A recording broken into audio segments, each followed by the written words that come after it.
لیکن 50 سے زیادہ نائب تحصیلدار بھرتی ہوئے تھے.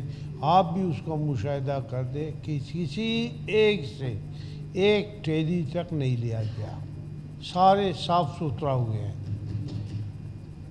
آپ اس کا جائزہ لے سکتے ہیں. وہ آدمی ابھی بھی زندہ ہیں, ابھی اے سی ہیں, ڈی سی ہیں, ان پوسٹوں پر, ان سے ابھی بھی آپ پوچھ سکتے ہیں.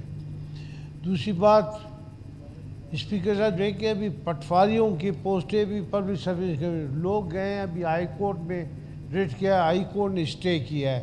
ابھی آپ دیکھیں تقریباً 3 سال سے, ٹھیک ہے پبلک سروس کمیشن بھی ہمارا ہے, اتنا اوپر برڈن ہے کہ 3 سال سے ابھی تک وہ کوئی اسامی پر نہیں ہوا ہے.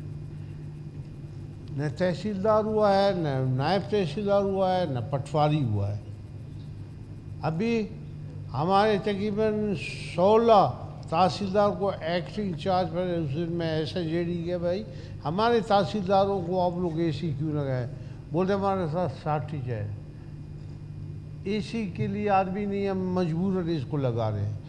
بھائی آپ لوگ اپنے اسامیہ پر کریں, 70 کے پر کے, پبلک سروس کمیشن کا ہوا ہے, اختیار ہے. آپ جو 1 سے 15 تک جو آئینی طور ڈپارٹمنٹ کو دیے گئے اختیار دیے اس کو چھوڑے. پٹواری ابھی 7 گریڈ کا ہے, 6 گریڈ کا, اس کو بھی پبلک سروس کمیشن 3 سال سے پٹواری ڈپارٹمنٹ میں ہے نہیں, وہ ادھر بیٹھے ہیں کہ ہم کب بھرتی ہوں گے. تو اسپیکر صاحب نے اپنے سی ایم سے بھی بات کی ہے, پچھلے دفعہ کیا کمیٹی میں بھی بات کی تھی, اور اس نے کہا تھا میں کر دوں گا. ابھی سی ایم صاحب آ جائیں تو اس سے ہم بات کرتے ہیں. Okay, thank you. Thank you. Zamar Khan صاحب.